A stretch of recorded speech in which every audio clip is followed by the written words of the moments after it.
a rare sight. It's there! Hardman! Jackpot! Kansas City!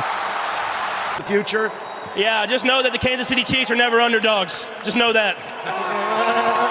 The Kansas City Chiefs, however, have found a way to build one. But this whole thing, the Super Bowls, the legend, the success, none of it would have been possible without one man. One man who combed through days of tape to take a risk on a kid. One man who found a diamond in the rough and spent years convincing a franchise to see his vision. The one man who found a future GOAT. This is the unlikely story of the man who found Patrick Mahomes.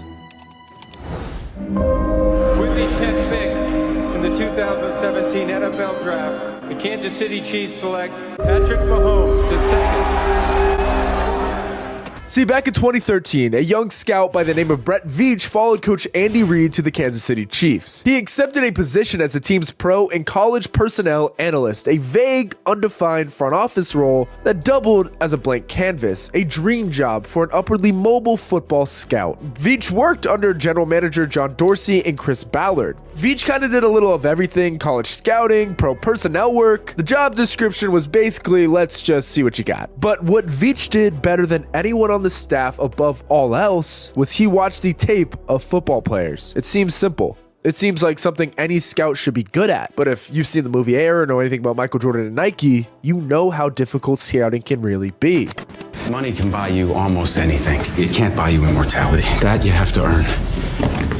I'm gonna look you in the eyes and I'm gonna tell you the future. You were cut from your high school basketball team. You willed your way to the NBA. You're gonna win championships. If you think you understand how much tape football scouts actually consume in a given year, I promise you're wrong. It is astonishing, astounding, almost a sickening amount. When Dorsey came to Kansas City, the organization's scouts spent 17 days before the NFL scouting combine watching tape of college players. Marathon sessions began at 5 a.m. and sometimes lasted into the evening. This was like a training camp for scouts. Dorsey was the type of manager that believed franchise players could be found through film work, and that if you couldn't find an answer about a player on tape, it probably didn't exist. In the old scout view, the best way to find talent, the only way to build a championship roster that could win a Super Bowl, was to grind the tape. 3, 4, 5 games at a time. So much tape that if you looked up at the clock and realized 5 hours had passed and your brain wasn't completely numb, well, maybe you were onto something. This is what happened to Brett Veach one day in early 2016. He was looking at an offensive lineman from Texas Tech who was projected to go in the NFL draft that spring. Among the first games he watched was Texas Tech's 56-27 loss to LSU in the Texas Bowl on December 29th, 2015. Now, this wasn't much of a game. LSU had an All-American running back in Leonard Fournette and NFL talent all over the field. But as Veach watched, he kept finding himself drawn to the quarterback from Texas Tech, who was slinging sidearm passes, scrambling around, and fighting like hell to keep his overmatched team in the game. Veach even once joked to his colleagues that he had an internal excitometer that surfaces when he watches football players. He described it as like a crude measurement system that existed in his mind and in his gut. And on the first day that he witnessed Patrick Mahomes play, that excitometer system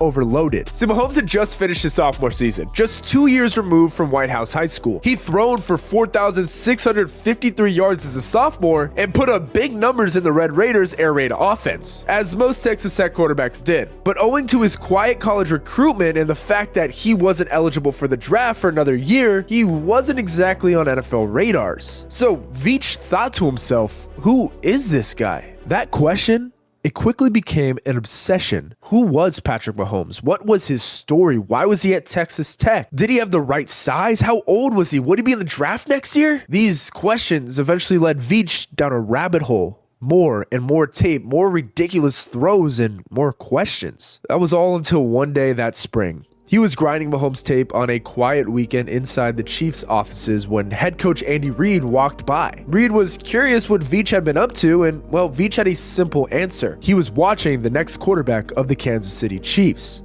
However, the issue, Veach was the only one that believed that. See, there was something about the way Mahomes' body worked, how his right arm could unleash thunderbolts at the most awkward angles, how he was built like a sturdy running back with a backside that once helped him earn the nickname Fat Trick at Texas Tech. Veach had less than a decade of scouting experience since joining Andy Reid in Philly, but the more he watched, the more he was certain Mahomes was the best football player he had ever seen. He would spend fall of 2016 combing through Texas Tech film, cutting up clips and sending them to Andy Reid. He used his salesman touch to lobby to general manager John Dorsey, who would all in all have the final say at the draft. At one point in late fall, Veach put together around 10 minutes of Mahomes highlights and flooded Andy Reid's phone. That was until coach finally responded saying, "Okay, that's enough. Wait until the season's over." That season saw the Chiefs finish 12-4 and won their first AFC West title since 2010. But at some point in the new year, Reid came across one of the first media mock drafts for the upcoming 2017 NFL Draft. He texted Veach to come into his office where he had a printout of the first round. Veach was curious. Why was Mahomes not even listed? Well, that was because the doubters saw a system quarterback, a description typically reserved for college quarterbacks who were said to benefit from playing in a high-powered or innovative spread passing attack.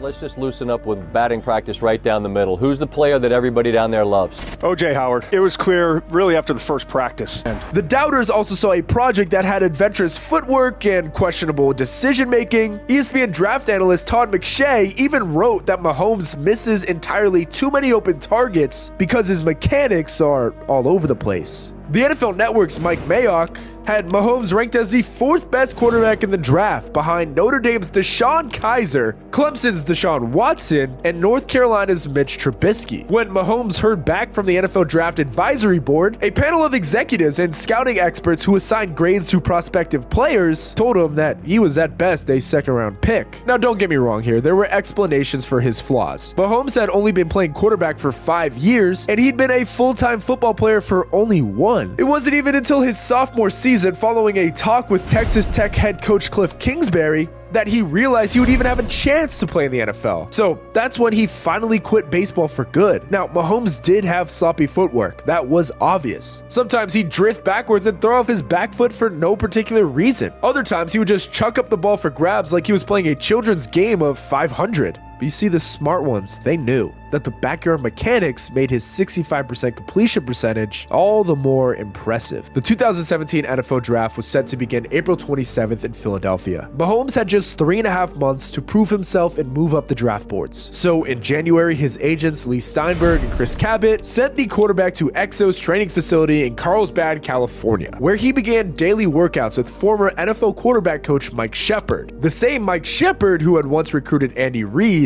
to BYU. Shepard ran Mahomes through drills to refine his technique. They covered so much ground that offseason that Shepard came to realize Mahomes was more than a big arm. He was smarter than anybody he knew. See, Mahomes had earned a 3.71 grade point average at Texas Tech, and nobody knew it yet, but Patrick Mahomes had a photographic memory. His agent Lee Steinberg remembered asking him, "Does that mean you can remember every play you've ever played?" Mahomes responded, "Yes."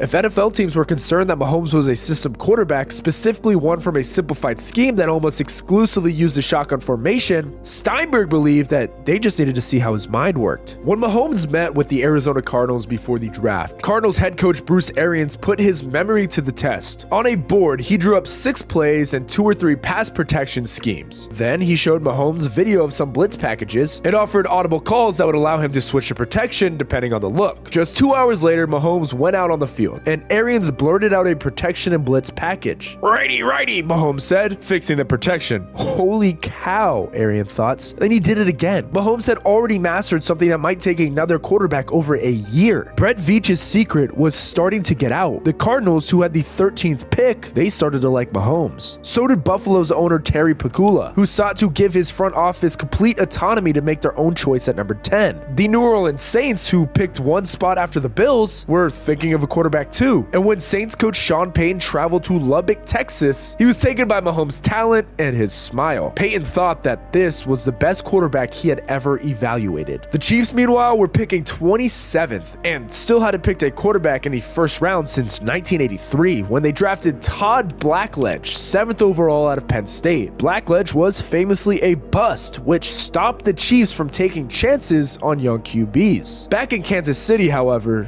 Dorsey and the front office were starting to plot. On January 17th, Veach had run into Mahomes' agent Cabot at the NFLPA Collegiate Bowl and revealed a secret.